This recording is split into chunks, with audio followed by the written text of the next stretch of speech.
listening to spacecraft telemetry of our Euclid spacecraft sitting on top of the Falcon 9 rocket at the Cape. And just a few minutes ago, I've given the green light to my colleague Giuseppe Racca, who is the ESA Customer Launch Director at Cape Canaveral, and he has passed this on. It's one of the criteria for fueling the Falcon 9 rocket now before launch. Excellent stuff, technical stuff, but excellent. Thank you.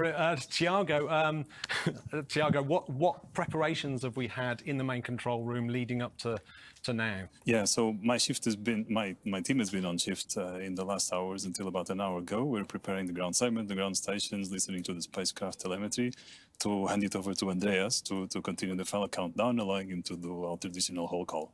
The roll call. Now, the roll call is a very special moment. I know it's a bit of an iconic moment. So luckily, we've captured that as the iconic moment, and we can play it back now, I believe. This is the OD on the briefing loop for the roll call. OM. OM go. Some go. Systems. Systems go. AOCS. AOCS go. Power. Power go. TTNC. TTNC go. Flight Dynamics. Flight Dynamics go. Project Wrap. Project 10 minutes, I'm going to put that back on. Project Support. Project Support go. Soft Code. Soft Code go. Software Support. Software Support go. S-Track. S-Track go. Computer. Computer go. Comms. Comms go. Maintenance. Maintenance go. Scheduling. Scheduling go.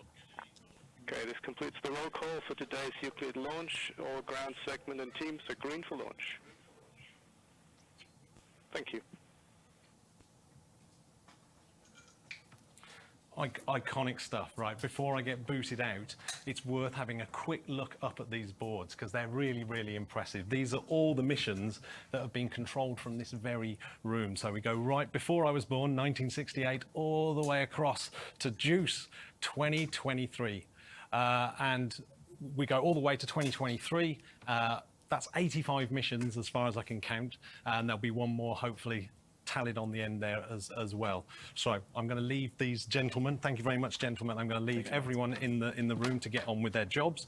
Like I said, we're in Darmstadt, which is actually about 20 miles out of outside of Frankfurt, about 30 kilometers. Darmstadt is not only where they fly these spacecraft, but is also a sort of safety lighthouse as well. So there are other things that they do in Darmstadt, which is things like look out for space debris. It's of course a very important thing at the moment, and also things like near-Earth asteroids and things like that. So I'm making my way over to a new control room, the dedicated control room, which is for astronomy, and I can see my first guest already sitting there, Thomas Ormston. And I'm going to make my way over to Thomas. Thomas, you're a system engineer. You work here, of course. Yes, indeed. So tell us a little bit about, well, let's start with this room. What's special about this room? Sure, so now we're in the dedicated control room for the astronomy missions. So JUICE will be the newest of those, but we also fly XMM Newton, Integral, and Gaia from this room. And if you think about where you just were in the main control room as like where a baby's delivered in the hospital with all the experts sitting there expectantly, this is what happens when you come home. You come into a room like this, and this is where we fly the spacecraft for the rest of its life. As long as it lives, we look after it from right here in this room. And it really is a working room, isn't it? I mean, as we've been rehearsing, we've been hearing little noises in the background, and these are the little noises from our, our actual spacecraft that are out there flying, right? Absolutely, yeah. We're seeing data from the other astronomy missions coming in right behind us here. And as I say, it's very exciting that there'll be a fourth one. Hopefully very soon added to the mix and joining us in this room. Yeah, if you wonder who the guy in the background with the beautiful shirt, it's Tim.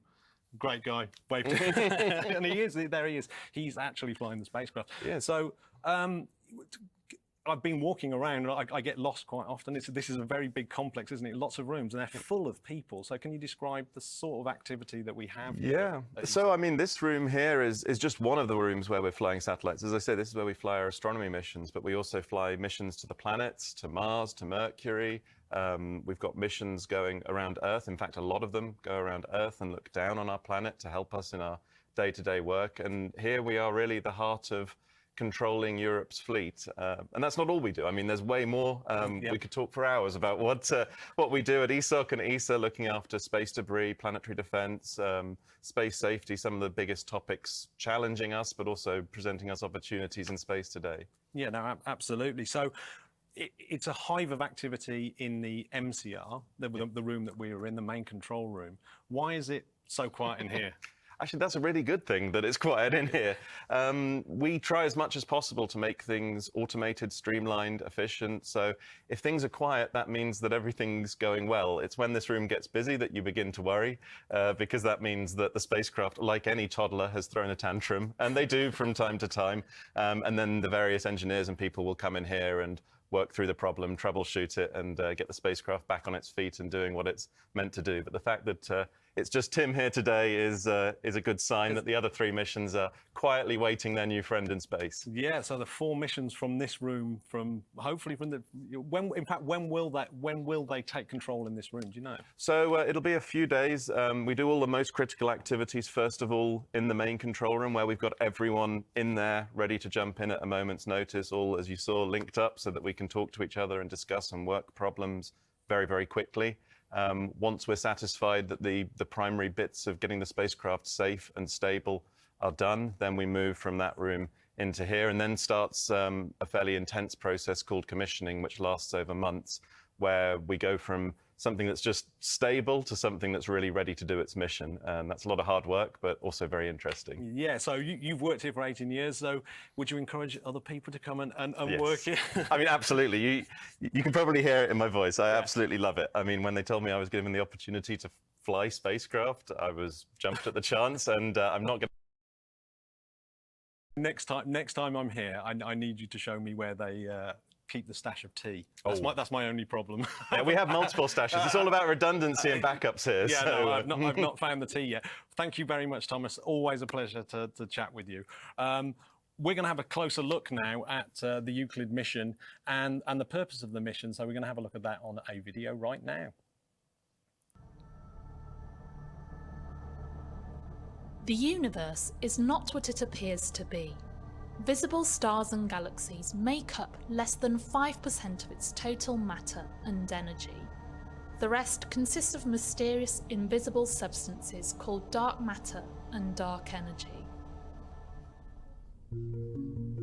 ESA's Euclid Space Telescope is a mission to investigate this dark side of the universe.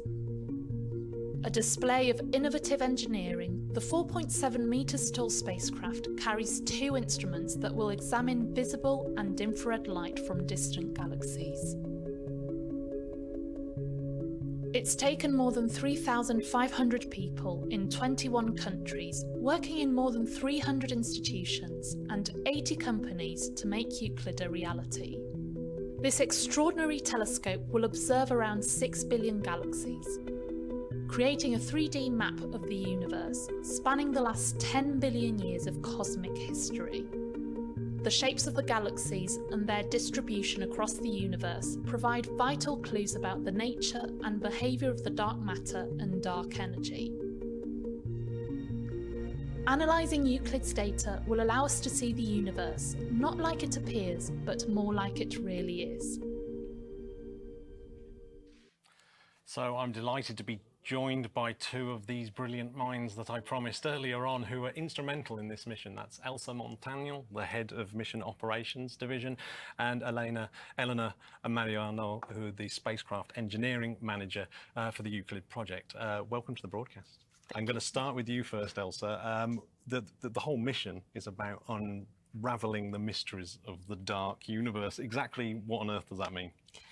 Well, this requires a comprehensive study of the composition and evolution of the universe. And in order to do that, the mission will generate the largest, most accurate map of the universe ever produced, recording the distribution of galaxies in space and in time, looking at 10 billion years of cosmic time. This sounds like a lot. Mm-hmm.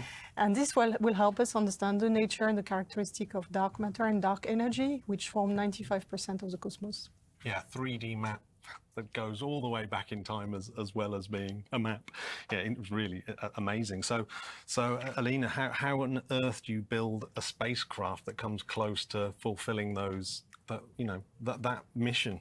Yeah, so the most important part of the mission is inside the telescope. We have the two instruments, the NISP that is working in the near infrared and the VIS that is working in the visible, that during the observation will acquire a huge amount of data and images that hopefully will help the scientists to try to understand which is the nature and the structure of the dark energy and the dark matter.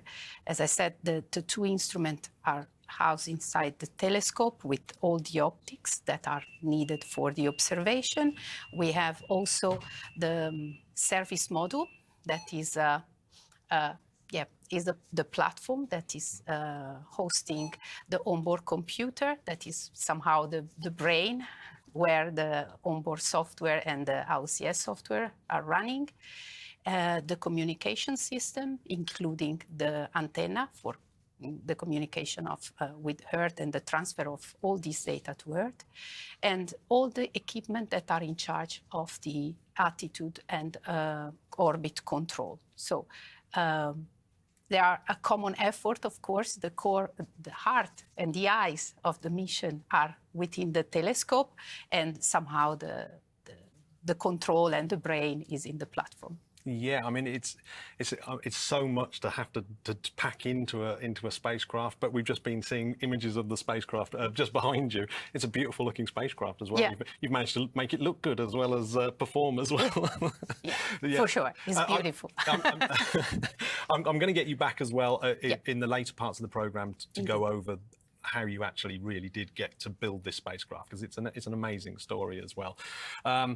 In the meantime, I'm going to ask people to come in with their questions. I'm asking questions, but you can join in at home too. So right from the comfort of your sofas, by sending me your questions using the social media and the hashtag #AskEaster, you can actually get these experts and many more as the program unfolds to answer those questions. So I've already had one. This is a question from Astros02231. Hi, Astros02231 on Twitter. This is a really simple one. Elsa, what's the reason behind the name Euclid? That's a very good question. The mission is named after the Greek mathematician Euclid, who lived 300 years before Christ. He's the founder of geometry. And as this mission will look at the geometry in the universe, we felt it fitted to give his name to our mission. Yeah, it's often with these things, it's an acronym, but this time not. This time it's just about Euclid himself. Yeah, the geometry of the universe being the really important bit. That's what this dark matter, dark energy. We can't find out what it is without that geometry. Yeah. Right. And people have been joking, I've seen online, about it may find that it's non-Euclidean or something like that, but let's not worry about it. So, we thanks so much for joining us, Elsa. Eleanor, we're going to get you back as well. So, so we're going to get you back when we get to when we talk about building the spacecraft. So this is a major milestone of the mission that we're going to be talking about for the first time after launch, and that is the acquisition of signal. That's what we're going to wait for. That is our milestone for today. So our next guest is going to play a major role in making that happen, getting that signal from the spacecraft. And through the wonders of technology, we're going to go over and talk to them. They're the other side of the globe, way over in Australia. So let's see if we can get Susie Jackson, the manager of the new Norcia ground station, on the line. Hi, Susie. Welcome to the broadcast. I can see an absolutely beautiful dish behind you. So tell me how it is involved in the mission, and did you have to do anything special to prepare for Euclid?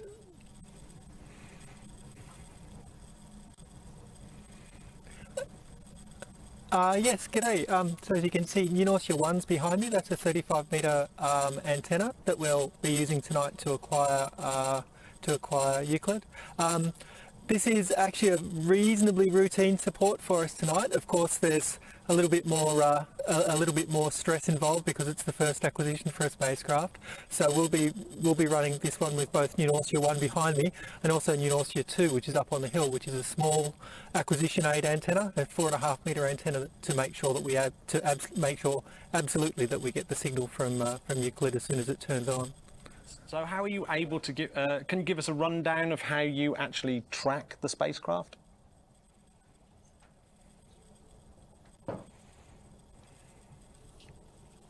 Yeah, so we start off using a wide beam antenna at New Norcia 2.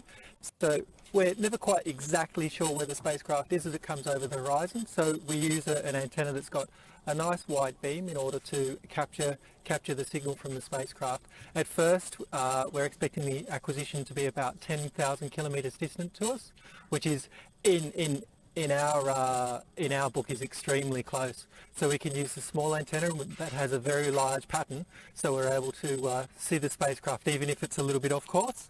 And then once we've zeroed in on the spacecraft, we track in on the actual signal that the spacecraft is transmitting to us, and we're able to lock onto that, and then we're able to steer the large antenna behind me to get the very high gain on the spacecraft. So it looks a very, very heavy dish, Susie. So how on earth do you move something like that?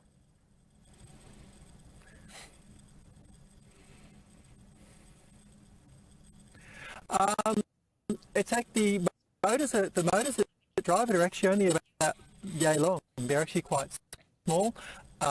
It has very big gearboxes though, and the antenna is able to move.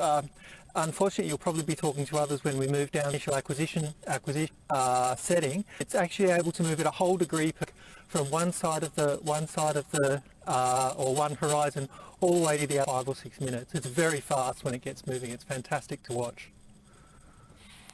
Thank you, Susie, so much. But hang around because we're going to come back to you for more updates as we make our way through the mission. So good luck, Susie.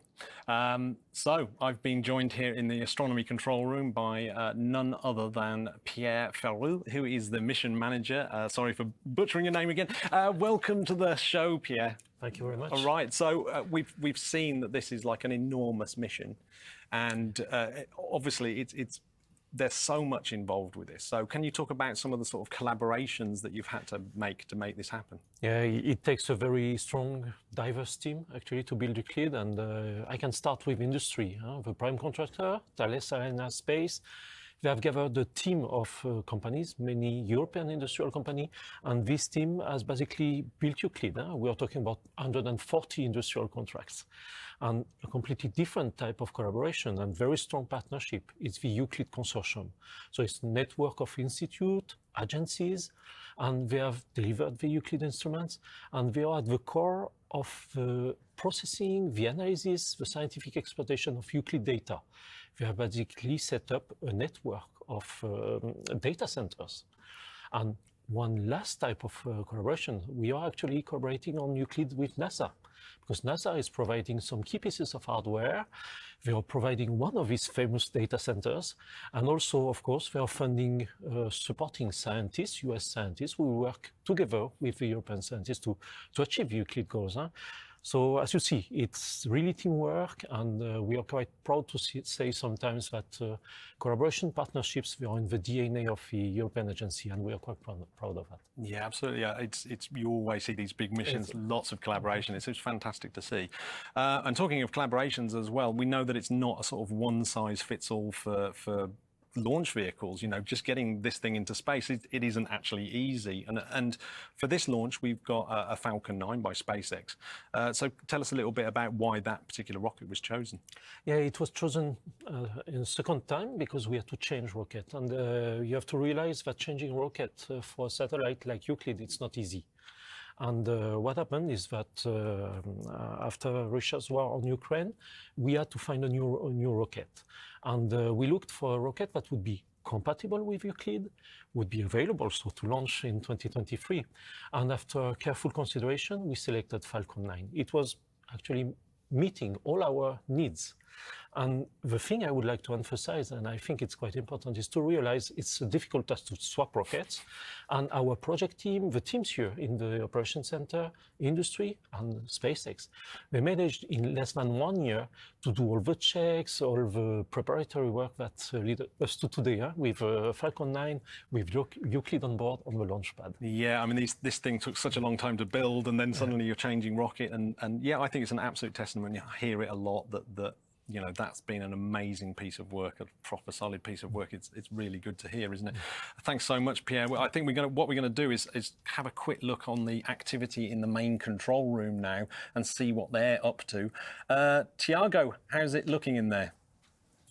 Matt, so now we're in a bit of a waiting period. Stay. Waiting for the rocket to go, hoping for a beautiful launch, but the team now is waiting for the launch, and that's it from the MCR. Over to you, Matt. So if you've just joined us, we are following the Euclid spacecraft launch, starting its million-mile journey to L2. There'll be more on L2 later on. I promise I'll tell you what that is. We're in the European Space Operations Centre, where the fleet of European satellites are flown and controlled by a large multinational team of scientists and engineers. We're going to go over to SpaceX when their broadcast actually starts. So I'm going to carry on talking to Pierre just for a little bit, and then when SpaceX are ready, we'll go over to them. So Pierre, if someone wanted to do your job, what would be your what would you say? What would you say to to some young student somewhere? I think go for it, because I've been working in ESA for more than 10 years now, and I'm still not bored about it. And really being in places like that now, we are launching a mission. I will be working on this mission for the coming years. It's just fantastic, meaning it's just a dream job. And I just encourage people to go for it. Yeah, and you're quite new to the Euclid project? Yes, only 1 year, and we are talking about missions where some people have worked more than 10 years, 15 years on it. But still, for me, 1 year, and I'm already excited about the mission. Yeah. So I mean, what did you do before? Did you do any exciting missions before Euclid? Yes, I was at ESA, I was on web, so only 1 year ago. And basically, it's very exciting to see Euclid, which is going to be really a survey mission. We are going to map 1/3 of the sky, up to 10 billion years in the past. Okay. It's just... So we're going over to SpaceX now, and so now it's the start of the launch coverage, and we will be back in the lulls of the launch period, so to give you the science of the mission and talk to some people. Deployed, and Falcon 9 has landed.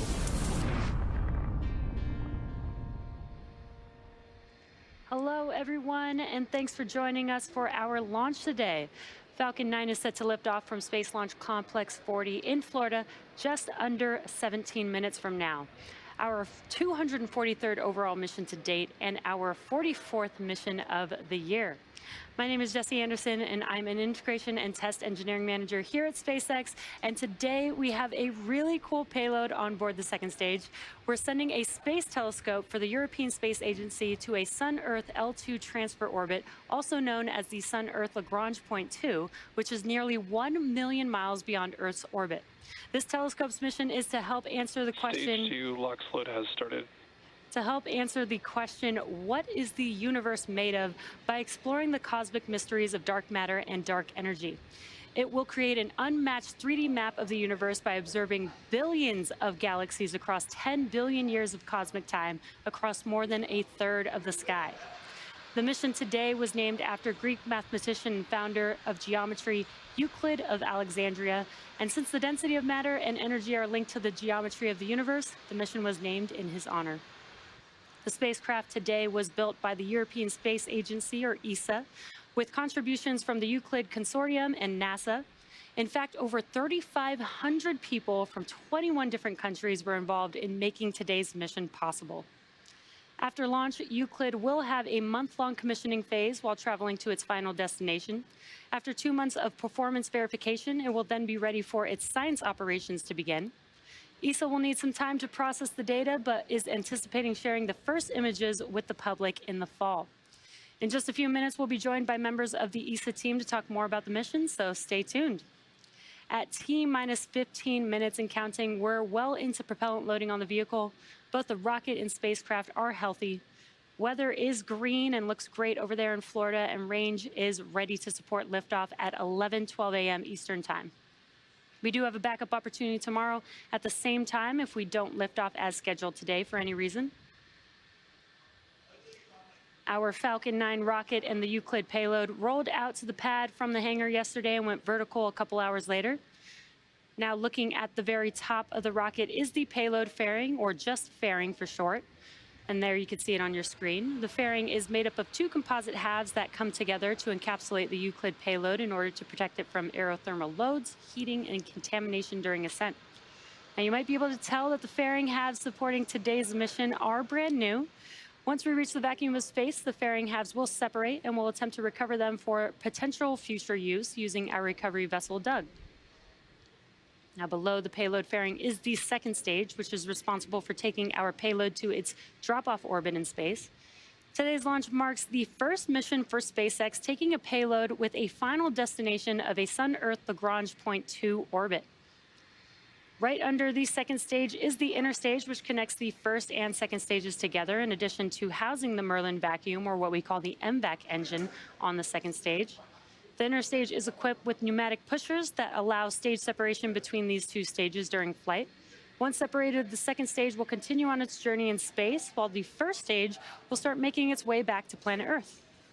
And speaking of the bottom two-thirds of the vehicle is what we're referring to when you hear the term first stage. You may also hear it being referred to as the booster. The bottom of the booster is equipped with 9 Merlin engines, and that gives us the 9 in the name for Falcon 9. These 9 M1D engines are used to accelerate the vehicle through the Earth's atmosphere and into various orbits in space. You may be able to tell by the soot on the first stage, but this is the primary part of the rocket that gets reused multiple times.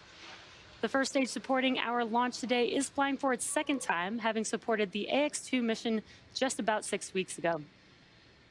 After liftoff and stage separation, we'll be attempting to recover the booster using our drone ship, which you can see there on your screen, a shortfall of Gravitas, which is currently stationed in the Atlantic Ocean. With liftoff currently set at 11:12 a.m. Eastern Time, let's learn a little bit more about today's mission.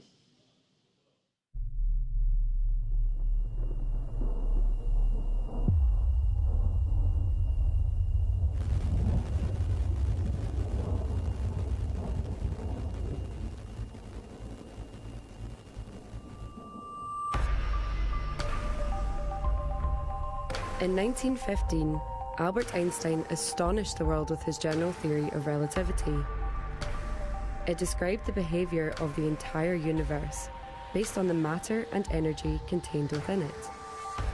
The theory sparked the modern discipline of cosmology and the hope that we would finally understand how the universe came to be.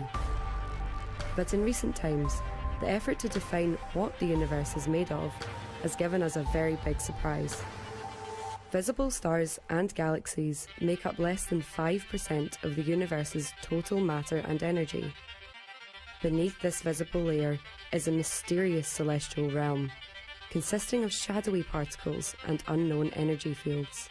For decades, astronomers have puzzled at their nature, calling these elusive substances dark matter and dark energy. ESA's Euclid mission will go in search of the answer to the fundamental question: what is the universe made of? A European-designed mission, Euclid is built and operated by ESA, with contributions from the International Euclid Consortium and NASA. ESA selected Thales Alenia Space to lead on building Euclid, with Airbus Defence and Space providing the telescope and payload module. The telescope and scientific instruments form the heart of the mission. Together, they will observe billions of galaxies over more than 1/3 of the sky. Producing record quantities of data, Euclid will enable scientists to draw a precise map of the universe across space and time. This will allow researchers to investigate the effects of dark matter and dark energy on the apparent shape of galaxies and on their motion and distribution over immense distances. In turn, this will help reveal the true nature of dark matter and dark energy. The spacecraft and data communications will be controlled from ESA's European Space Operations Centre in Darmstadt. To cope with the vast amounts of data Euclid will acquire, ESA's EdgeTrack network of deep space antennas has been upgraded. These data will be analysed by the Euclid Consortium, a group of more than 2,000 scientists from more than 300 institutes across Europe, the US, Canada and Japan. Understanding the elusive nature of the universe has drawn astronomers throughout history. It remains one of the most challenging investigations in modern science, but Euclid is up to the task. The Euclid mission is a quest into the unknown, a mission to shine a light on the dark side of the universe.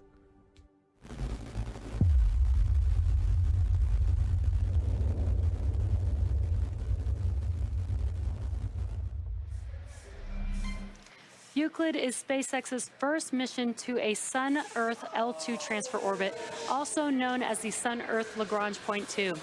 The Sun-Earth L2 transfer orbit is nearly 1 million miles beyond Earth's orbit and a most ideal orbit for space-based astronomy because telescopes in this orbit, like the James Webb Telescope, can keep the Sun, Earth, and Moon behind them while being close enough to transmit large amounts of data to Earth and receive solar power from the Sun. Now, in order to get the rocket and payload into any orbit, the rocket has to not only go up really fast, but it also has to go sideways. As we ascend, we tilt the engines, and that turns the rocket horizontally. To help demonstrate this concept, imagine firing a cannon from a really high mountain. The cannonball will arc, and then good old gravity will pull it back down to Earth. As you increase the power, the cannonball will arc and land farther and farther away. Eventually, if you could continue to increase the power, the cannonball will end up in free fall around the Earth. Basically, gravity is pulling down on the cannonball, but it's going so fast that it never hits the ground. This arc that constantly misses the Earth is called an orbit. Falcon 9 effectively does the same thing as the cannon in this example. It provides enough power and horizontal velocity to the spacecraft on board the second stage that the spacecraft is placed in orbit around the Earth. You'll be able to see this today by watching the orientation of Falcon 9 after liftoff. The rocket will go straight up until about T plus 10 seconds, internal power. at which point we begin that shift in orientation by gimbaling the engines so Falcon 9 can go horizontally really fast. So be sure to look out for that after liftoff. With about 7.5 minutes left until liftoff, we are joined by NASA's Megan Cruz and ESA's Director General Joseph Aschbacher over at Kennedy Space Center in Florida. Hey, Megan, how's it looking over there on the East Coast? Hey, Jesse, welcome everyone to Florida and NASA's Kennedy Space Center, where just behind us, we are waiting to see Euclid launch on a Falcon 9 rocket right off the launch pad behind us. As you said, joining me this morning is Joseph Aschbacher, the Director General of the European Space Agency. Good to have you here this morning. Glad to be here every time. Yeah, I love that you're here. And yeah, just talk to us about how Euclid's launch that we're about to see in a few minutes comes on the heel of a great year for you guys at ESA. ESA had really a fantastic year. We just came out of a ministerial conference in November last year, plus 17% more budget, many new projects, many new activities, so quite fascinating. We have selected 17 astronauts. Some of them will fly from here into space. We have just signed an agreement with Axiom. We're having 5 astronauts in training right now at the Astronaut Center. We have launched JUICE earlier this year. JUICE is an amazing mission which fits very well with Euclid, which is looking at habitability of the icy moons of Jupiter, something quite unimaginable, just as crazy as Euclid, dark matter, dark energy, which is really amazing. So we have a lot to do. We have a space summit coming up towards the end of the year, where we want to raise the profile of space in Europe to top-level politicians and to see what Europe needs to do to really be a strong space power, also to our partners in America. Right, and in order to foster that, the space industry, I mean, one of the reasons you really want to do that is to also address a global issue that we here at NASA really care about as well. Oh yes, we do. We have many satellites that look at our planet. Climate change is the largest problem on our planet for many decades to come, if not centuries, and we need to do everything we can from space. We have the Copernicus program, we have Meteor program, we have just launched MDG-1 last year, fantastic images that just came out, and we really make sure that we use our space assets to the best of humankind, and climate change is one of our big concerns. And one element which we just launched is not only on on ground that we want to see at climate change, also in space. And I'm about to really initiate a zero debris charter where we would like to encourage people worldwide to not pollute our orbits. That means if you put a satellite up, you put it down at the end of its lifetime, and that's a new initiative we are doing. Great. And any words for all the scientists that are hoping to really learn a lot from this Euclid mission? Oh, the incredible science will come out. I'm pretty sure some Nobel Prizes will be won based on this data. This is really a fascinating mission. I'm so happy. I thank my community, my member states, industry, NASA also as a partner, and all the contributors to this. And thank you so much for this contribution. Well, congrats to you, and I can't wait to see Euclid launch. Thank you. Thank you so much. Back to Hawthorne. Thanks, Megan. We are about T-minus 4 minutes and 40 seconds away from liftoff.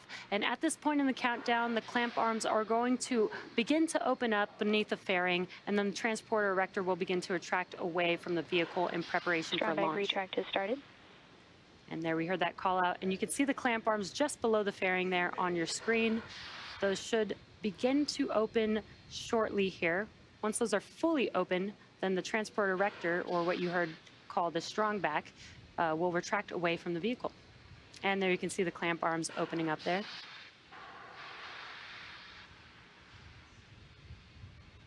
Again, once those are fully open, the TE will begin to slowly retract away from the vehicle.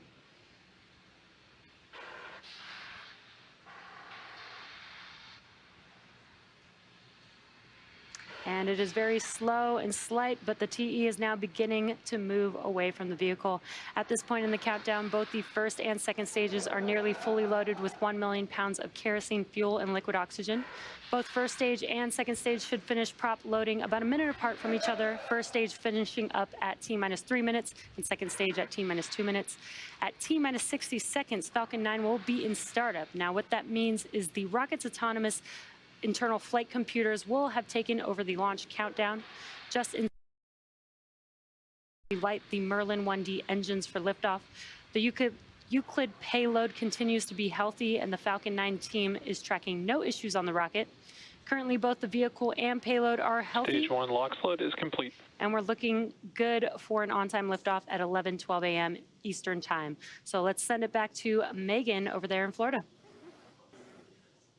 Hey, Jesse, you can start to feel the energy here at NASA's Kennedy Space Center. We're just behind us. We are waiting to watch the Euclid spacecraft launch atop of Falcon 9, again, on the launch pad right behind us. So with me now is Carol Mundell. She is ESA's Director of Science. Really great to have you here today. Hi, Megan. Great to join you. So talk to me about why studying dark matter, dark energy, why is that so important to understanding our universe? Yeah, sure. This is one of the biggest unsolved problems in modern physics. So we actually think we understand only 5% of the universe, with the matter that we see, galaxies, stars, planets, ourselves. So 95% of the universe, dark matter and dark energy, is still a mystery and enigma, a huge frontier of modern physics that we hope this mission will actually help to push forward. So then how do you go about detecting things we can't see? That's a great question, and of course this sense of darkness really comes from the fact that dark matter does exert gravitational pull, so we see the effect of it. We look at galaxies and they spin too quickly for the number of stars and the amount of gas they have. We look at the clusters of the universe and we see too much mass. And so we don't know what fills that mass. It might be exotic particles. It might be that we've got our equations wrong. And on top of that, our universe is expanding. But the really big mystery for modern physics, that expansion is accelerating, so it's actually getting faster and we don't know why. Our equations don't tell the whole story, and so what this mission will do is it will map all of that out to 10 billion years back in history and hopefully tell us the answer to the mystery of life, the universe and everything. So then really quick, when do we expect to get this data back to start really analyzing it? Yeah, so this is a 6-year mission, and the first 3 months of the mission will actually be calibrating the data because this is a huge feat of engineering technology. We have very, very precise images across all of the extragalactic sky, and then scientists around the world, we have 2,500 scientists in Europe and in the US across 9 data centers, will analyze these data all the way through 6 years. So our final cosmology answers will come at the end of the 6 years, but we'll do lots of exciting science along the way as well. Carol, thank you so much. Very exciting. Thank you. Thanks, Megan. Thanks, Megan. We are just under 1 minute. Falcon 9 is in startup, and we are just waiting for the final go for launch. LD, go for launch. And great news, all systems are go for launch of Falcon 9 and ESA's Euclid Space Telescope.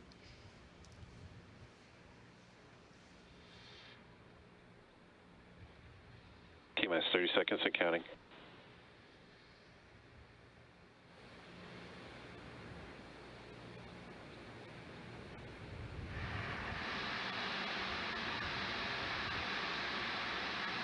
T-minus 15 seconds and counting. T-minus 10, 9, 8, 7, 6, 5, 4, 3, 2, 1. Ignition. Liftoff.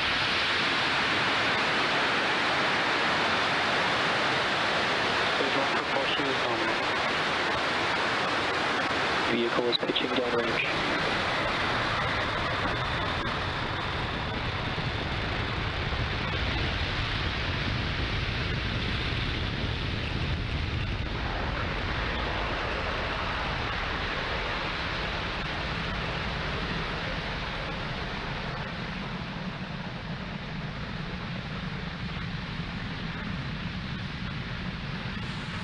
Falcon 9 has successfully lifted off from pad 40 and throttled down to prepare for max Q, which is coming up at T plus 1 minute. Power and telemetry nominal. 1 minute and about 12 seconds. Max Q is the highest amount of aerodynamic pressures. That's the largest structural load that the vehicle will see on ascent. We throttle down those engines just to pass through max Q, and then we'll throttle them back up once we pass through that period. Falcon 9 is supersonic.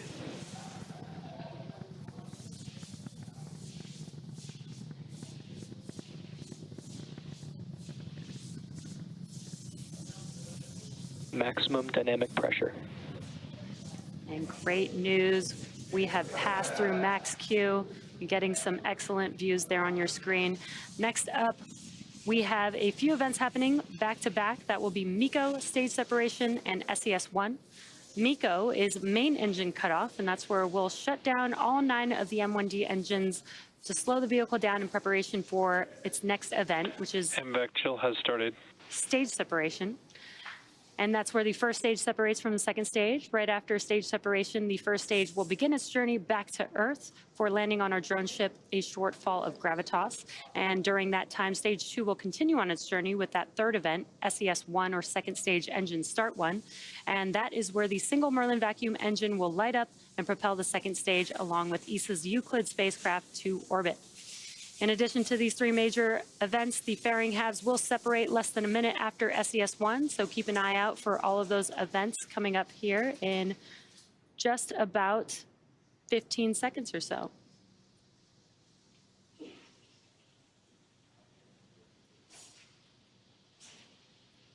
Again, coming up, we have MECO, stage separation, and SES-1. Main engine cutoff.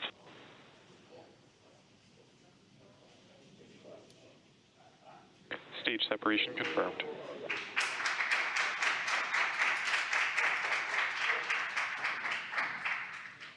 MVAC ignition.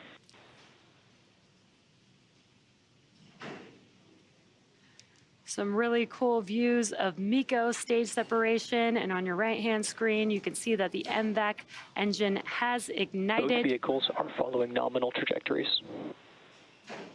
On your left-hand screen, the grid fins on the first stage are deploying, and in about 15 seconds or so, we should have fairing separation.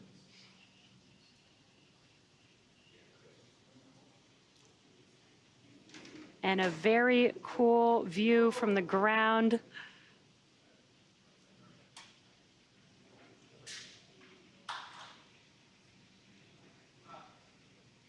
Fairing separation confirmed. And there you can see on your right-hand screen that the fairing halves have deployed. Now, as I mentioned previously, both fairing halves are brand new and are now making their way back down to Earth and will be recovered by our recovery vessel, Doug, today.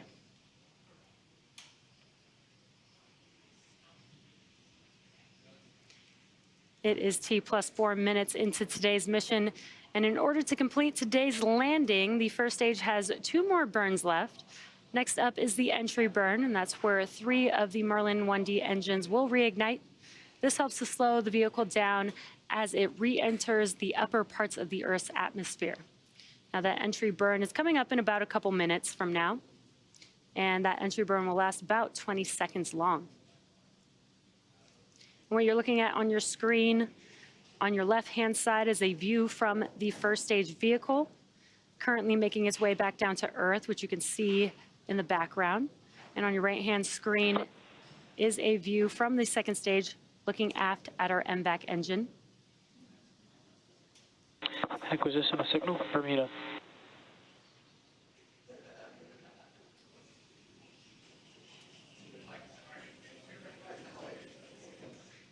That entry burn is coming up here just about a minute and a half Both now. vehicles continue to follow nominal trajectories. And good callouts there. On the bottom of your screen, you can see the speed and altitude of each vehicle as well. And on your left-hand screen, you can see 2 of the 4 hypersonic grid fins that the first stage has. Those grid fins help guide the vehicle as it makes its way back to its landing zone. Again, today we are scheduled to land on a shortfall of gravitas, currently in the Atlantic Ocean, waiting for the first stage vehicle.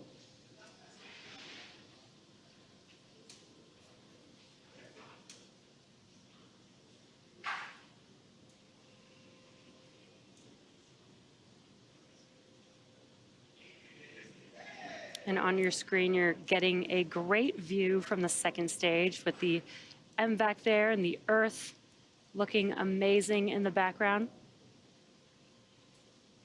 We're just about 20 seconds away from the entry burn on the first stage vehicle.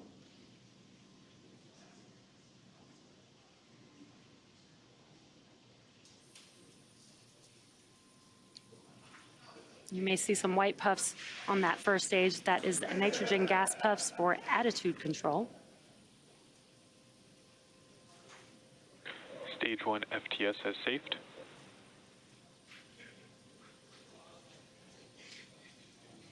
And there you can see the engines have reignited on the first stage on your left-hand screen. This is the entry burn with 3 of 9 M1D engines reignited.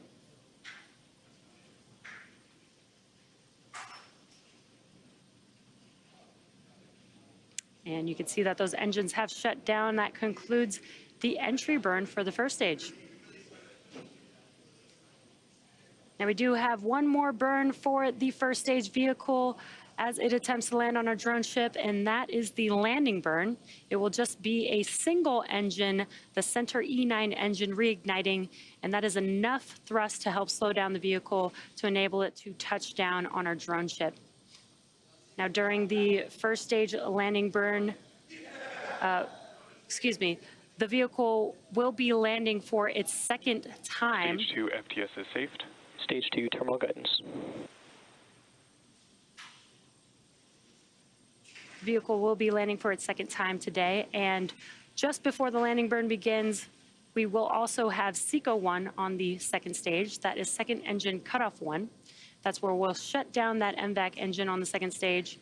This is the first of 2 burns for this mission, and that is coming up here in just a few seconds, followed by the landing burn about 20 seconds after that.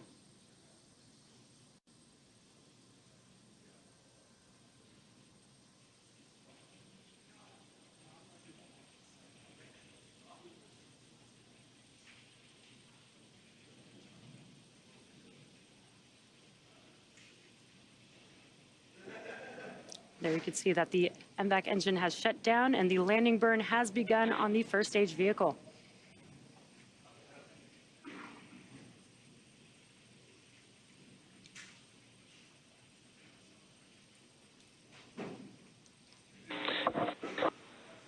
Expected loss of signal, Cape. Nominal orbit insertion. What an incredible clear view of Falcon 9 touching down on a shortfall of gravitas. This landing marks the second successful landing for this particular booster and marks our 204th overall successful recovery of an orbital class rocket, including both Falcon 9 and Falcon Heavy first stages.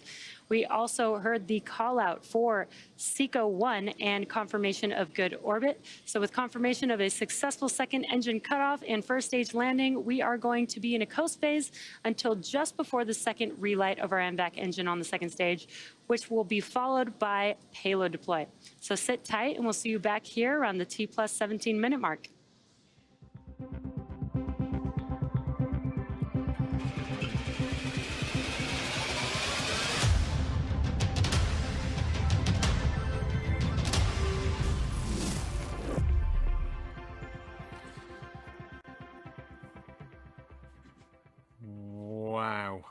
Booster landings never ever get boring, do they? That was what a clear view that was. Well, Euclid is truly on its way now. Exciting and pretty emotional stuff. It's really great watching a rocket launch with all the people that really it matters for. Remember, you can ask your questions to the experts that I've got. Just hashtag Ask ESA anywhere on social media, and I will try and get those questions answered. We've had a few coming in already. So while SpaceX take a break, we'll keep their data on the screen so that you can keep up to date with the telemetry there. We'll have that second stage ignition in about 5 minutes. So let's hear from Florian Renk, who's joined me, and he's the head of mission analysis. So yeah, welcome to the show, Florian. Hi, Matt. So how long have you worked at ESOC? Well, at ESA, almost 15 years. 15 years. Oh, wow. Okay. And how long have you been involved with this Euclid mission? Euclid for almost a decade. Wow. Yeah. So these missions, they just don't happen overnight, do they? No, definitely not. Now, I did promise the viewers earlier that I would explain what on earth L2 was. So can you give us just some layman's rundown about an orbit around L2? What on earth does it mean? Yeah, L2 is a position where there is nothing, but it's a special point in space where the gravitational pull of two bodies combines. So you have to imagine a line from the sun towards the Earth and extend that by another 1.5 million kilometers out. And this is where the gravity of both bodies is just the right thing that you can rotate with them. So we will stay on that line. And actually, we can fly Euclid around that line. So yeah, it's flying around. So is there any special reason why you would go to this L2? Yeah, Euclid is an infrared telescope, so it's sensitive to heat, and essentially in infrared, our Earth is a huge light bulb in space. So that we can make the measurements we want, we have to get away from the Earth. And therefore, this L2 point is beautiful because it's far away. We've got the sun, Earth, and the moon in one direction. And it's also a good distance where we can still transmit sufficiently high data rates to get all the data from Euclid down. Yeah, and we've got right behind you, we've got your beautiful animation of how Euclid gets to its beautiful, I mean, it's just a great animation of how it gets into orbit there. So is it particularly good for the science as well? Yes, because since we orbit around that Sun-Earth line, we are in permanent sunlight. And that's actually crucial for the mission because we want the spacecraft to be thermally stable, absolutely stable, because we stare in one direction for a very long time. And if something would contract because it's getting colder or so, it would cause a jitter, and then the image would get blurry and we wouldn't be able to make the signs. Yeah, so it's a bit like if you're focusing on a camera, you're making your lens shorter or longer. Yes. And obviously you don't want that to happen when you're taking Absolutely a very long exposure. Yeah, it's really interesting. Are there any other spacecraft that use L2?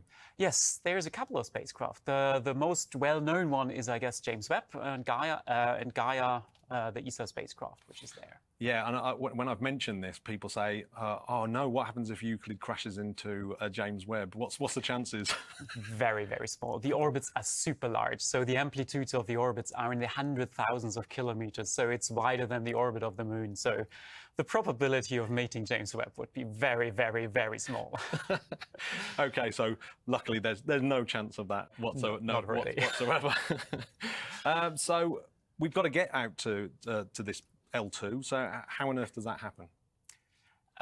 Okay, the Falcon 9, which we were just seeing, is putting us essentially on the perfect trajectory to do that. So we almost don't need any propellant to make it to L2 because that is done by the launcher. Although we have to do a little bit of corrections there because it's a technical system. It's not as super accurate. So 2 days into the mission, or 1 day into the mission, we will fly a small correction maneuver where we correct for the inaccuracies of the launcher. And then it takes roughly 30 days to make it to L2. And we have 2 more maneuvers where we correct for tiny errors of that maneuver and also for the solar radiation pressure. And once we are at L2, there is a very tiny maneuver every month just to keep it in that orbit. Yeah, because some of these L points, you can either stay in them indefinitely, can't you? Get trapped in them, but this isn't one of those. This isn't one of those. It's one of the collinear ones. The triangular ones are the stable ones, but they're too far away. Yeah. So what else does the Falcon 9 have to do to actually get Euclid into position? Is there anything special that it does in this particular flight? Yes, and this is actually the flight phase we are in right now, which is a drift phase, because, you know, the Earth has this 23-degree tilt of the equator, of its rotational axis, and to get a nice launch window for Euclid, we have to be in the equatorial plane for the second burn. And this is what's happening right now. So the upper stage drifts from Cape Canaveral towards the equator, where the upper stage engine is ignited again.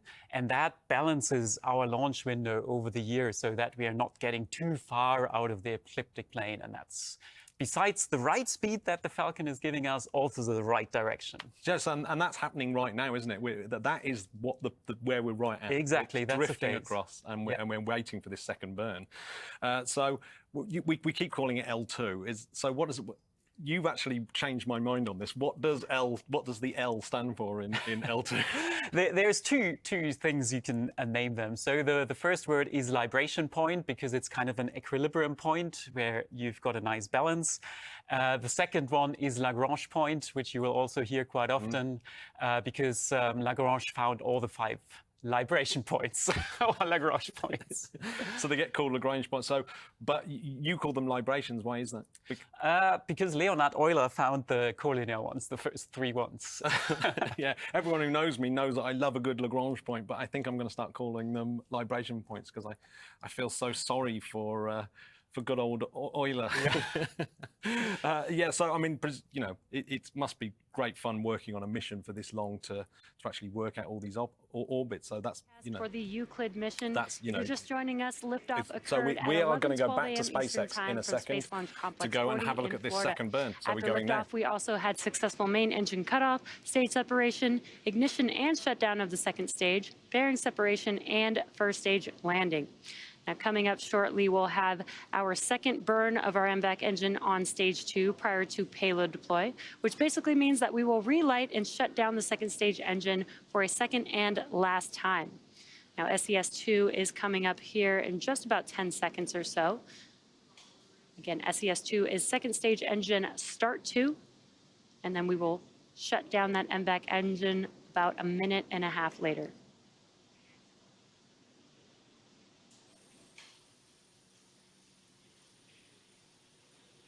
MVAC ignition. There we heard that call out, and you can see on your screen that the MVAC has reignited. Again, this burn will last about 90 seconds, and it will be the last burn of stage 2 before we deploy the payload.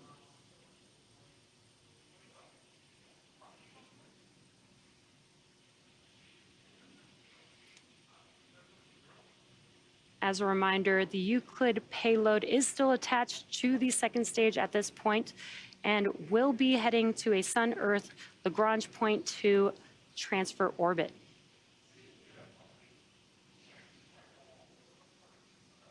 And that is about 1 million miles beyond Earth's orbit.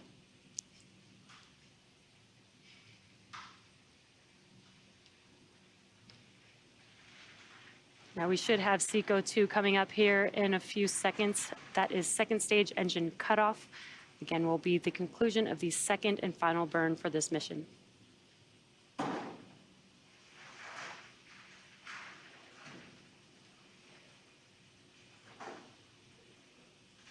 MVAC shutdown.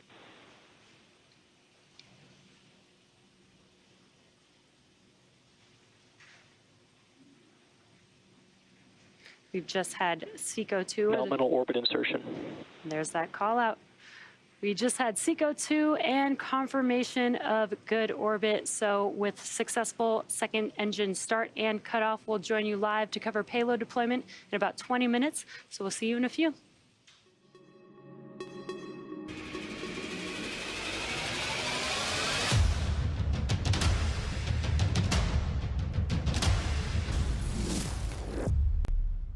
Wow, it's really exciting stuff.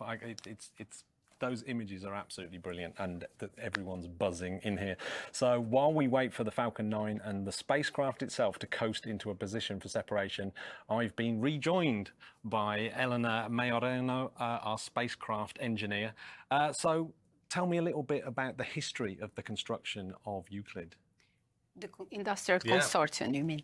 So the industrial consortium was starting about end of 2012 when the telescope responsible Airbus Toulouse was selected, and then immediately after, around April, June, the prime contractor Thales Alenia Space was selected for I would say driving the industrial consortium.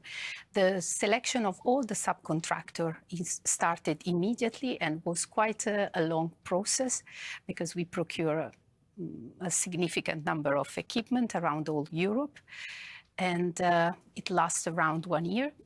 And the process of design was going on in parallel. The critical design review, that is the final point in which the design is frozen, was in May 2018, sorry. Yeah. 2018. And in parallel, the industry were starting the production of the flight model that were delivered, and they will start progressively be integrated into the structure of the spacecraft.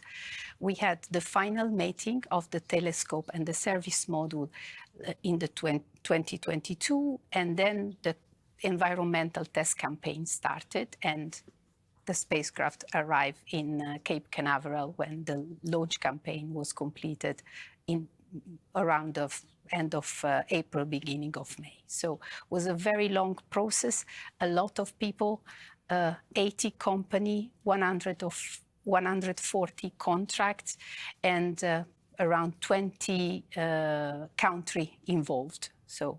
Yeah, I mean, we've just been watching, I believe all your colleagues, Yeah. they're right by the right by Euclid itself, and it's really extraordinary to actually see it to scale, Indeed. isn't it, to actually see what it looks like compared to the scale of a human. So how do you feel when you look at your spacecraft when it's like that, and knowing that it's on its way now? Super proud, of course, and it's beautiful. I mean, it is beautiful. It's really beautiful.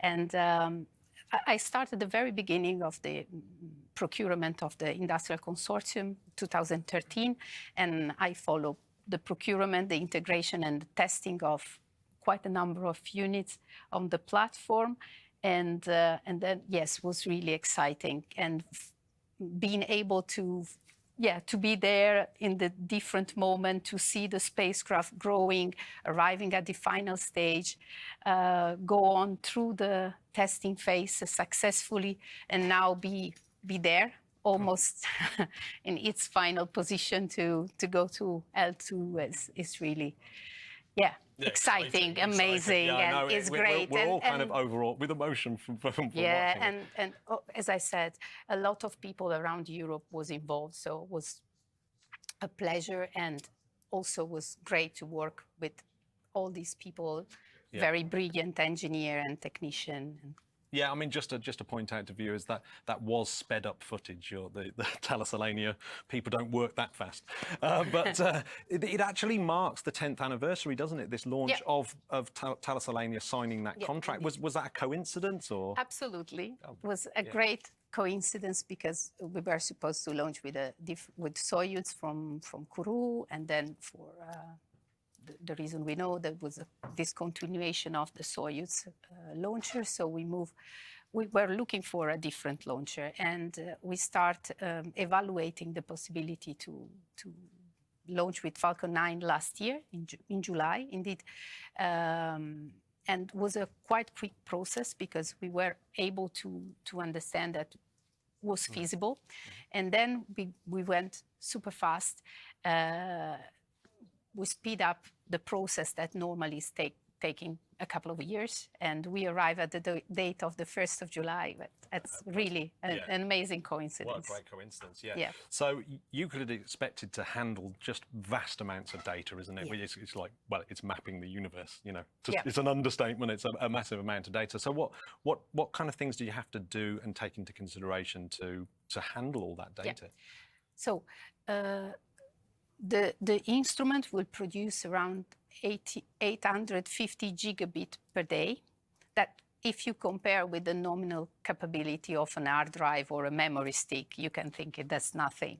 But we have to think about that we have to store all the data on board because we don't have a continuous contact with the Earth and the ground station. We have only 3 hours, 15 minutes of daily contact.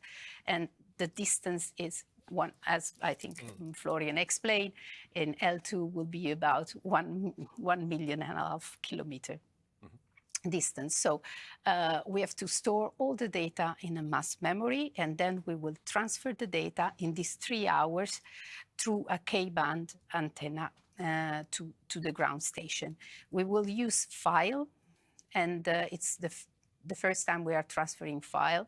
And for that reason, also the ground station will have been updated to be compatible with Euclid, and also for the transmission in the K-band was selected for the high throughput that the bandwidth was granting.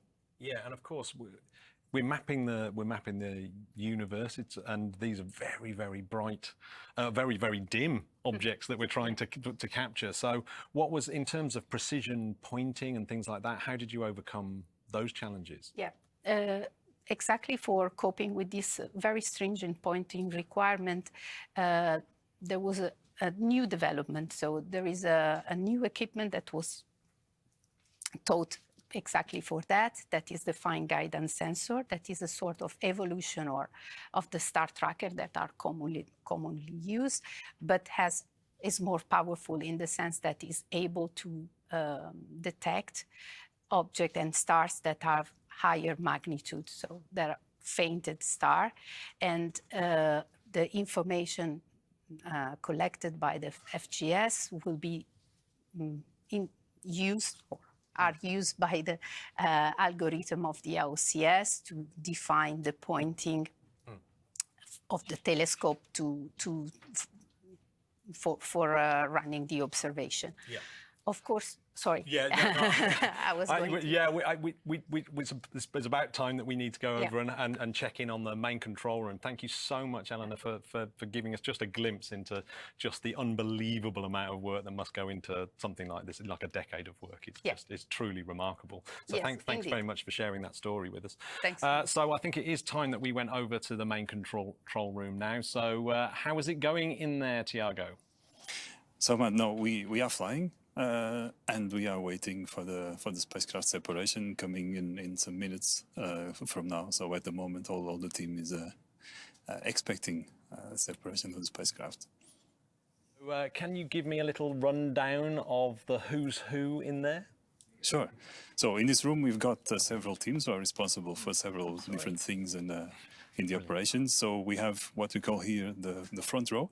We got the flight control team with experts who are responsible for the operations of the spacecraft. So we've got several positions dedicated to the communications, the onboard computer, the power, the thermal control, the orbit control. They're all managed by the person near mission, who is the spacecraft operations manager. He's in its position monitoring the activities of the front row. So that's our flight control team. Then here at the back, we've got what we call the back row. The back row is composed also for several positions of teams. We've got here the software coordinator position, who oversees all the systems and the software that is used to control the spacecraft. We've got the OMs, the operations managers, who are responsible for all the ground stations and all the infrastructure, the communication links and everything that we use on the ground, in our ground infrastructure to do the operations. And we've got here, then on this side, we've got there at the back, Luis, who is our project representative, who is with Elena and the team that built and developed this spacecraft and managed the industrial contract with Airbus. And here at the back, we've got the flight director, who oversees all the activity and the conduct of operations in here. So he's the leader of this system, of the team of teams, I should say, and who is the conductor of the orchestra, if you like. So, Tiago, we've actually got a question for you that's come in on the hashtag Ask ESA. It's Arnold Mural from Instagram asks, what's the weirdest pre-launch superstition? So do you have any superstitions or launch rituals before launch? Superstitions, okay. I think everybody will have theirs. We have traditions. We have our launch briefing the day before launch. We had it yesterday. We have our shot, the photo shot of the entire mission control team. That is very nice. And we have, of course, one of the biggest traditions here is that in the door of the main control room, we've got all the best wishes cards from all the flight control teams in the center who wish well for Euclid in the flight. That's absolutely awesome. So many things happening in the background, and it's the day is so complicated. How do you prepare for a day like that? Well, in a word, practice. So we've been sitting here in this configuration with these teams several times. I think 20 times we did in what we call the simulations campaign. We come here, we practice all the scenarios, nominal and off-nominal, as we call them, that we are running today. So what we see today, in principle, is already the case with the countdown. That was very good. We expect that everything is as we've seen before several times, and therefore you know what to expect, and the team is prepared for all the possible things. Thank you very much, Thiago. That's awesome. So if you've just joined us, we're in Germany, here in the heart of the control center where they actually fly the European fleet of satellites. And you can join in at home by sending me your questions using the social media and the hashtag #AskESA, as you just heard. Keep them coming and I'll try to get them answered. And as you can see, I've been joined by a theoretical cosmologist, Guadalupe Canas Herrera. I hope I haven't butchered it too much this time. Welcome to the show. And how are you feeling after that launch? Super emotional, but also extremely grateful and thankful for everything that has done so far, so we can actually have a telescope now in space. Yeah. So how long have you worked on the project?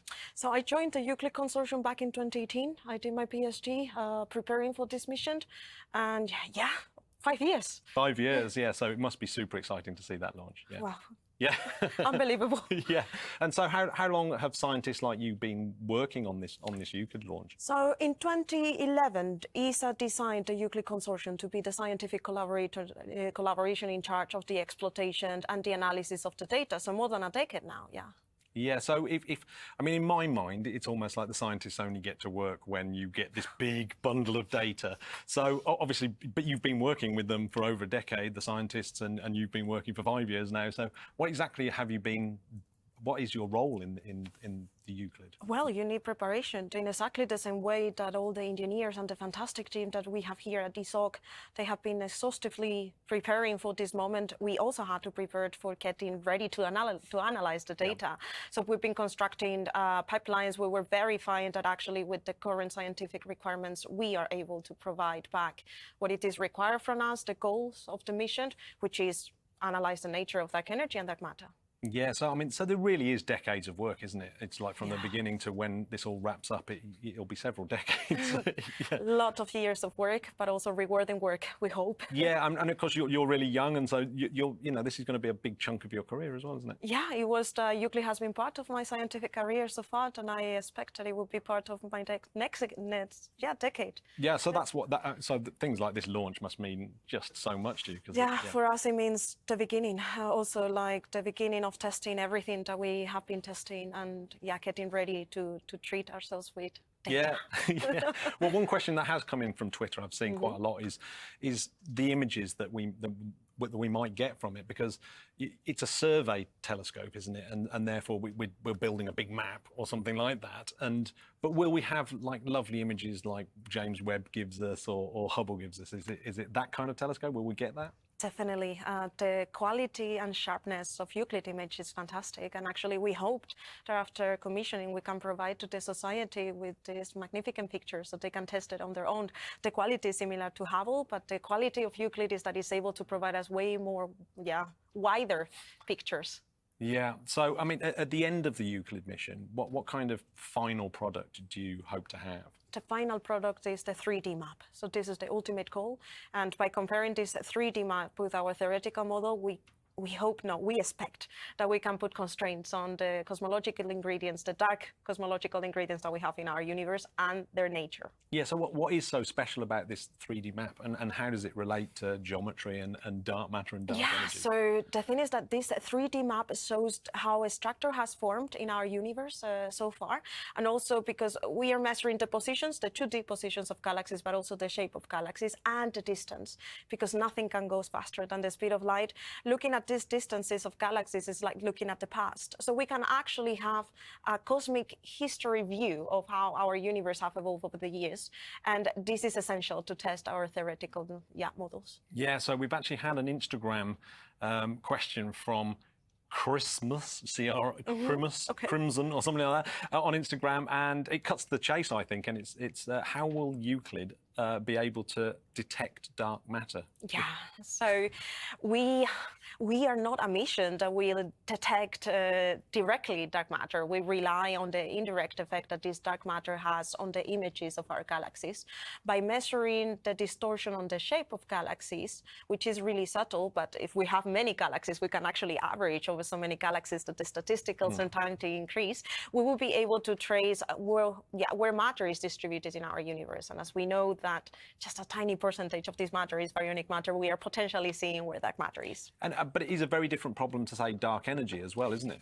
Yes, so it was a really poor choice of names, I have to say. Yeah, so dark matter, it is called dark because it doesn't interact with light, so it means that we cannot see it. The name dark energy is referred purely on the base that we don't know anything about it. So yeah, they're significantly different. So the idea behind dark energy is that it is this unknown substance, that it is driving this accelerated expansion of our universe. As I said, we call it dark because we don't know what it is. But do you remember that I was mentioning these distances to galaxies that are gonna able to give us like some time view of the evolution of the universe? This is gonna be crucial to measure this accelerated expansion and potentially constrain dark energy. Yeah, I've got another question actually from hashtag Ask ESA, and that is, what are the potential implications or discoveries that scientists anticipate from Euclid mission, and how might they impact our understanding of the universe as a whole? And that was from Astro Mishra. Yeah, well, we have high goals for the Euclid mission. We definitely would like to test, to actually obtain these 3 maps, so we know we have like a more exhaustive knowledge of how a structure has formed in our universe so far. That will allow us to test so many different theories, also understand better this accelerated expansion of our universe, so that we believe that it is driven by dark energy, or potentially there is like a better modified gravity theory that is allowing us to explain that. But also, yeah, we can potentially also say something about the origin of the universe as we are tracing where matter is, or even say something about some funny little particles that are called neutrinos. So yeah, Euclid will have some constraining power on that too. And I'm going to ask my own personal question. We've got there's the crisis in cosmology, the Hubble constant being different. Yeah. Do you think it might actually solve that? Yeah, well, I don't know if solving, but definitely we'll have something to say in here. More information about that. The more information, the better, because we will be able to say, in which direction statistically we are aligned. So the Hubble tension is basically some tension that we have in the measurements that we obtain of the Hubble parameter. That is basically a measurement of the expansion of the universe. Either we obtain it from measurements about the origin of the universe, like really deep in the past, or nowish. It seems that there is a discrepancy that we have to test experimentally. We need Euclid to put more light on this. Yeah, well, thank you so much for giving your enthusiasm about the science of Euclid. It's an awesome mission, and you must have such good. I wish you such good luck in the future of fingers crossed. Fingers crossed. Yeah. Yes. So thanks very much for joining me. So I think it's about time that we check in with Susie Jackson now, the manager over at New Norcia, the other side of the world in Australia. There we go. So welcome back, Susie. It's not long now before your big dish, in fact, it's completely changed direction, is going to be directly pointing at our Intrepid spacecraft. Can you give us a little bit more detail about how this works and what to do next, and what the next 10 minutes might look like?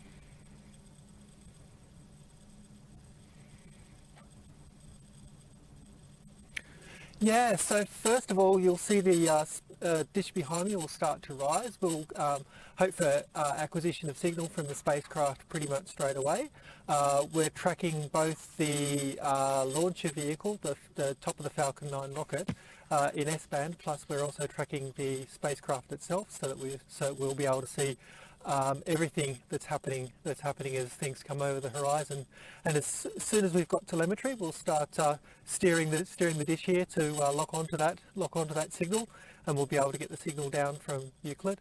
And then once we get up to about 5 degrees up in the sky, we'll be able to start talking back. So we'll turn on our transmitters and we'll start sending the very first commands, telecommands, up to the Euclid spacecraft so that we can get the testing underway and get things going. So thank you, Susie. It's always a pleasure to hear from you, and please stay put because we'll need you back. So we're edging ever closer to our big milestone of acquisition of signal. It's in about 4 minutes or thereabouts. But before we get there, there's the Euclid spacecraft must leave the vehicle and ready to go solo for the rest of the 1 million mile, 1.5 million kilometer journey. So we are going to go back to SpaceX and watch that happen, hopefully. Again for the ESA Euclid launch. We've had a great mission so far, and we have just one more major milestone left in our mission, which is payload deploy. Built and operated by the European Space Agency, or ESA, with contributions from NASA and the Euclid Consortium, the Euclid spacecraft will be operated from European Space Operations Center in Darmstadt, Germany. It will explore dark matter and dark energy, which combined is known to make up 95% of the universe as we know it, and create an unmatched 3D map of the universe with time as the third dimension by observing billions of galaxies across 10 billion years of cosmic time across more than a third of the sky. Now, deployment is coming up here in just a few seconds.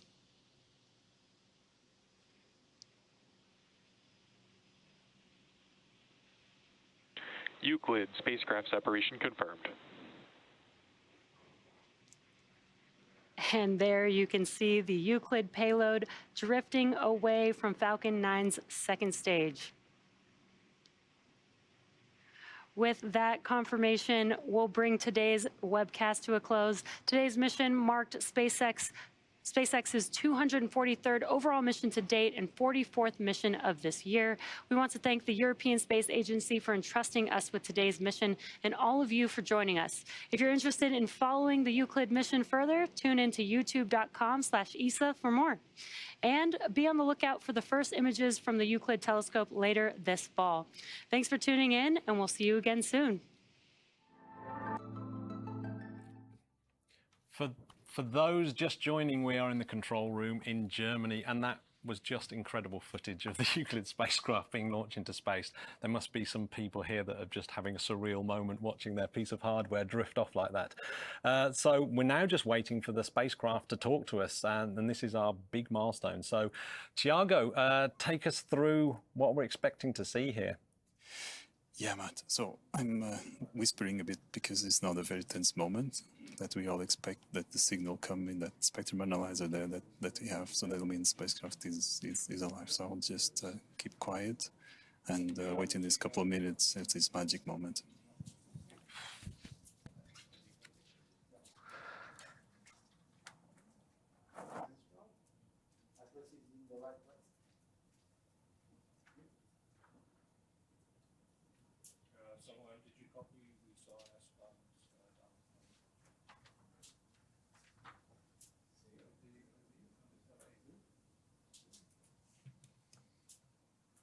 See the S-band signal of the launcher of the universe now? We have not yet received it yet.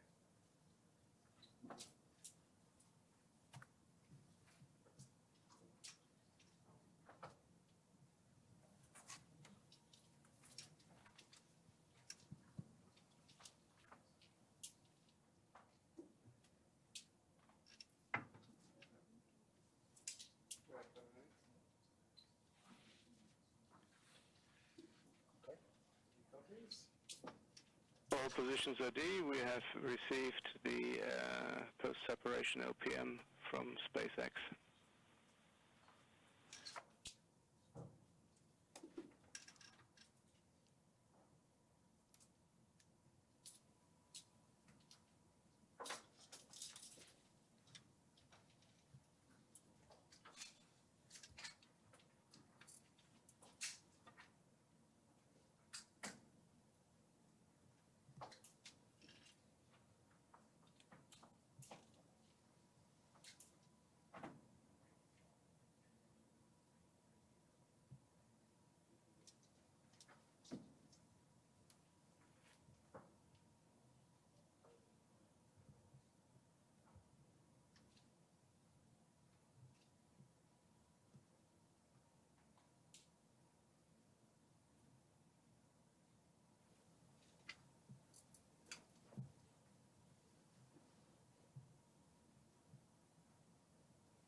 The all positions are due. We have a signal from Euclid in space. Yes.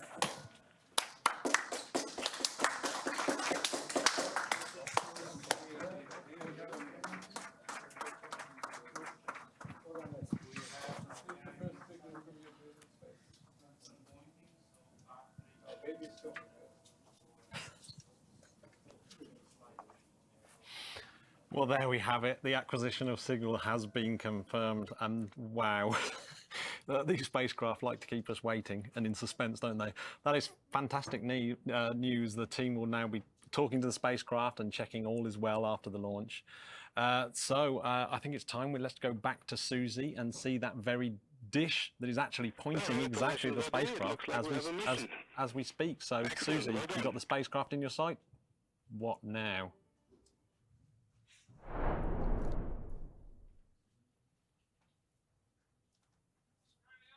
As you can see behind me, we're tracking Euclid now. We're getting telemetry from Euclid, and shortly we'll be turning on the transmitters and talking back to Euclid. So we'll be able to see Euclid on his journey. We'll be tracking Euclid through the early hours of the morning here until sort of 3 o'clock. At the moment it's only 10,000 kilometres away, but we expect to track it out to about 90,000 kilometres range. And you'll see the dish behind me will rise up to about 45 degrees, and then it'll actually come back down and set again over here in the west. And we'll hand over to our sister station in Spain at Cebreros, which is another beautiful big 35-metre dish just like this one for ESA, and they'll track it as it goes past them. And then of course they'll hand over to Malague station in Argentina, and then tomorrow we get it back. So over the next few days we maintain 100% coverage for Euclid, so that the scientists and engineers who are tasked with looking after the spacecraft can get on with their commissioning tests and get on with all of the work that they have to do over the coming days to settle the spacecraft down. So much, Susie. That is such exciting news. So I've been rejoined by Pierre. Welcome back, Pierre. So yeah, it's looking very, very good. So Euclid will collect an absolute treasure trove of data that will be interest not just to cosmologists, but presumably scientists and astronomers in general. Yes, because we have very challenging goals for Euclid, understanding dark matters, dark energy, and this survey we are collecting, which is a huge collection of images in the visible, in the near-infrared, and also spectra. And we are talking about working with more than 1.5 billion galaxies, tens of millions in spectroscopy. And in fact, what we collect goes much beyond cosmology. Plenty of scientists, astronomers will find in this kind of gold mine of data, will find what they want for their own research. Yeah. So we're gonna actually go over to for a special announcement now. So we're going to go over to the launch site in Cape Canaveral, where ESA Director General Josef Aschbacher and ESA's Director of Science Carol Mundell have been waiting for this news. Josef, how is the mood over there?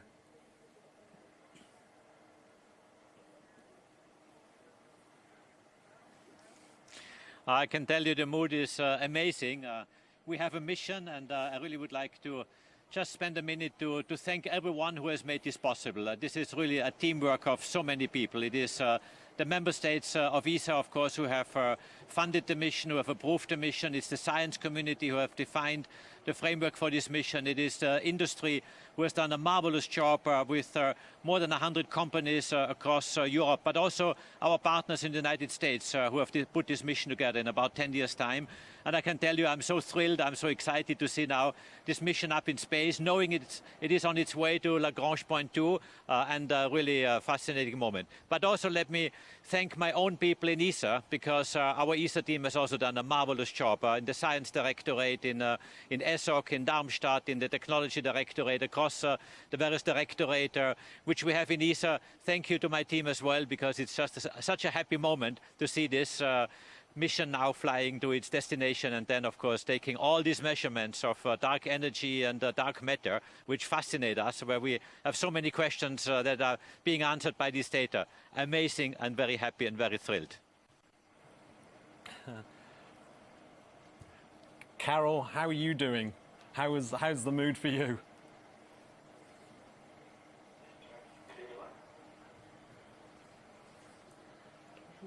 Oh, the mood is quite good. We have a lot of people here also from Europe here at Kennedy Space Center. Of course, next to me is Carol, Director of Science, but also many people, colleagues also from NASA who are with us. Of course, SpaceX has done a very good job in getting the spacecraft in the right orbit. So really, it's a very good mood. Now it's time to, of course, make sure that the switching on of the instruments the next couple of weeks are going well. But so far, so good. And I can tell you the mood is very, very good here.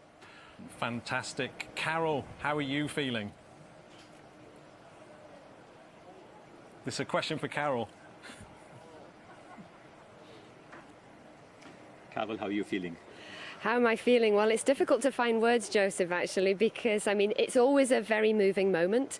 But I think for this mission in particular, 15 years in the making, the teams have worked phenomenally all the way through the night. The launch was perfect, the separation was perfect, and then that moment when we were watching the bandpass, waiting for that signal to come through, and, you know, we were standing next to one another and we're holding our breath, there it comes through. And now begins that journey, as you said, Joseph, of our scientists. When the data start to come down over the next 2 months, obviously we'll be commissioning the instruments, the data will be coming down, and then our cosmologists around Europe and into the United States across our 9 data centers will start to work on these data. And the next 6 years of this mission, we will unravel the mysteries of the dark universe. So a huge honor to be here. You know, I think there'll be some partying tonight, and thanks to all the teams and the huge amount of work that they've put in. And back to you in Darmstadt. Thank you so much. Yes, there will definitely be partying here in Darmstadt as well. So before we go, let's have a quick throw over to Tiago in the main control room. Tiago, how's it going in there? No, fantastic, Matt. So we have telemetry, we have a good spacecraft, it seems we have a mission, and so the work is just starting for the teams here. Now the teams will go work through this shift to check all the telemetry, prepare the spacecraft to put it on its way to the fantastic mission. So that's it from my side. Over to you, Matt. Oh, so there we have it. The mission is a success. I mean, it's amazing. Even my heart is racing. So what happens next, Pierre, for you? Yeah, first I smile again, and it's like a dream coming true. But what happens next, it's a very busy time for the teams. In fact, the first month after the launch, that's the period we call commissioning.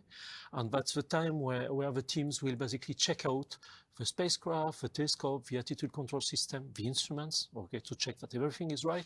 And it goes beyond checks. We are also basically configuring everything, tuning, aligning the telescope. So basically after 1 month, you end up with a telescope which is ready to start, but not yet science. We need to check that it performs. So we have 2 months of what we call performance verification. And during this time, we are looking at the sky in a science-like way, and we are checking that everything is right. After 3 months, Euclid will be ready for science, and it will start exploring the dark universe for its 6-year-long survey. Oh, yeah, I can't wait. And is at that point you get past the keys of the mission? After 3 months, yes, yeah. And that's the moment where we, and I say we because it's the Euclid team, we will actually start operating the spacecraft, go for it, and at some level it's mind-blowing to think that we are working all on a mission which is going to answer fundamental questions about our universe. Right? We are very proud. Actually. Well, I'm not going to delay you anymore from properly celebrating, Pierre, so we're going to wrap this up. So as we wrap this program up, our coverage, we're eagerly anticipating the groundbreaking discoveries it's poised to make in the uncharted depths of the universe. This mission is a shining testament to human ingenuity and transformative power of global collaboration. It's on a quest to unlock the enigmatic secrets of dark energy and dark matter. So keep an eye on the websites of ESA so that you can follow the mission and see how this mission progresses. And remember, Euclid represents another leap in the cosmic self-discovery, a way of the universe knowing itself through these incredible scientists and engineers from all corners of the globe. So until next time, a heartfelt thank you to all my guests. I'm Matt Russell, and you've been amazing.